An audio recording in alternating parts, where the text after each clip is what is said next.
thank God. But I did find I wasn't able to find consistency. So now my goal is to recover consistently so I can train consistently. Because as you know, you have to be consistent to making progress, real progress. And then from once I do that, once I'm fully recovered, to surpass wherever I was even at any point in my career before then. I'm talking 200% better than anything I ever was before. This left ankle that was once my quote unquote weak point in my physical in my body before the injury is now about to be my strong point. So, but that all comes with recovering fully first. And along that path, of course, training and doing my best to get back on the track and compete for Tokyo. But I'm not so limited in my perspective. I think before the injury, I was like Tokyo or nothing. Where now it's like, put it this way. I talk about this quote all the time. I first went to the National Museum of African American History and Culture. Mouthful of the word, but back in DC after I came back from Rio, and that was the first time I saw that there was this quote from Jesse Owens on the wall, and it said, "The road to the Olympics leads," and I'm paraphrasing, "the road to the Olympics leads in the end to the best, to no city, no country, but in the end to the best that's within us." And so as I was going for Tokyo, and I was trying to go Tokyo, like I was really tense, and I got hurt, and I couldn't go like that anymore. It's like, hold up. Let's go back to that. It kind of kept clicking in my mind. It was almost like Jesse Owens was whispering in my ear. It's not just about Tokyo. It's not just about the game. It's about overcoming, surpassing anything you ever once thought you were capable of. So that's my goal. Tokyo and everything else along the path just falls into that goal, recover and surpass.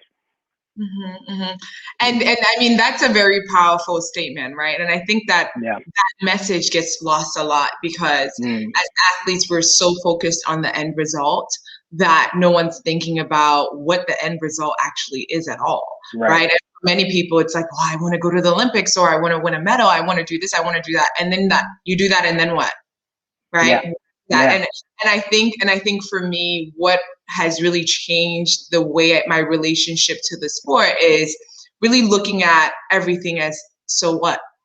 You won so what? What's so what, right? And if there isn't an answer to that, then that's the problem, right? And so really figuring out what your so what is. You win, you go to the Olympics, you do the best performance, so what? And so what to you? What is that for you?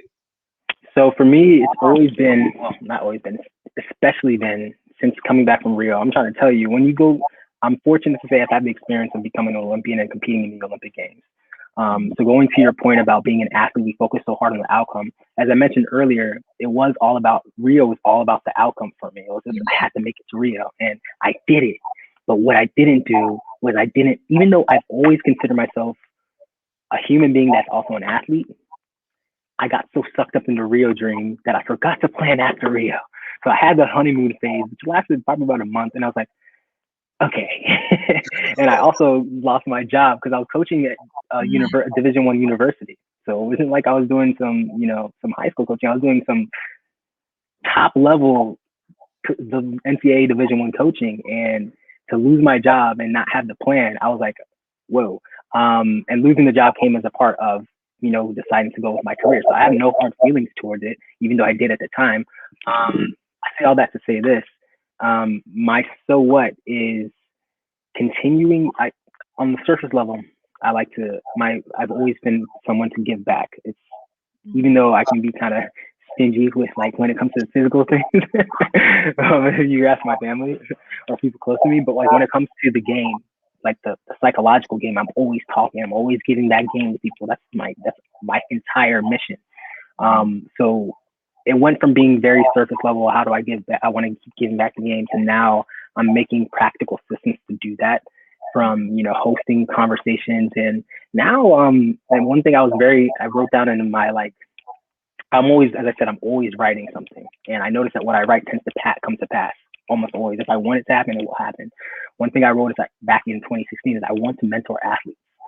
And I find myself now having weekly conversations with athletes. Athletes are hitting me up, social media, and we're having FaceTime calls, we're having phone calls, and I'm doing exactly what I wanted to do. So what is giving back that game of, how I made it to become who I am, not just the Olympian, but the human being that I am, because it's the human being that I am that created the Olympian that I am, if that makes sense. And So continuing to follow that purpose and walk in that purpose in a very real way. That's the so what. Yeah. And I mean, that's very powerful, and that's very important, because I think that one of the pieces of this issue is that, there's this misconception for a lot of young athletes that I go to the Olympics and then I get a lot of money, or I go to the Olympics and all these contracts are going to come to me, and that doesn't happen. That doesn't happen, and no one's sharing that information as well, right? And so it's so crucial that, people like you, people like me, this platform is really creating that space for that conversation to be had, right? Even when you are making money. What is the stats? Like 70% of NFL and NBA players go broke within 5 years of retirement, and they make multi-million-dollar contracts. So even with the money, there has to be more. There has to be more. This is not the end. The end goal is in the sport, right? It's part of the journey, and figuring out which part of that falls into the journey. But anyway, moving on from that. So I know you're working on various things outside of the sport as you're continuing to build your brand. And so do you mind telling us a little bit about what some of those things are, and what some of the challenges that come with doing that while you're also trying to be this amazing, phenomenal athlete? I guess one thing is realizing I don't have to try to be the phenomenal athlete. I just am. So anything that I do beyond that is, it's kind of just, Michael Jordan just goes up to the gym and he may put up 10 bricks, but if someone sees him make that one shot, they're like, oh, Michael Jordan just did the one shot. That's amazing. So I kind of see I'm walking in that type of air now. So along those lines, I am really pursuing my creative passions. My hobby, I've always been super creative since I was a kid, but I never really dove into my creative pursuits until I was in my late 20s. And I actually just finally bought my own digital camera after I took a physical a photography class in high school. I was on the yearbook class, and I made the part of the yearbook team, but I didn't buy my own camera until last year. And when I bought that, it just took off because I'd been developing my photographic eye for over a decade. So when I got the camera, it was just a matter of extension. So I'm really going into that, and that's actually bringing in some income. And I'm not really, I wasn't really planning on making a business out of it, but it's kind of making itself. So I'm just surrendering to that. Personal training, and really more so than personal training, just fitness coaching. I'll do that as well. It's what I went to school for, or part of what I went to school for. I also have, as I said, as far as the mentoring goes, I'm mentoring, and I have a group called No Donuts Tokyo. It's on social media. It's on Instagram. You can see it. But that's like a private group of like-minded athletes, like athletes who are younger than me, who are generally like, upperclassmen in high school or in college, or even fresh out of college, who are, trying to walk the path of being a great athlete. And I don't know if they realize it. I mean, most of them realize, I'm sure, but they may not say it, that even as they walk, these select people who are in this group, they're walking the path of becoming a better athlete, but they're also walking the path of becoming a better person.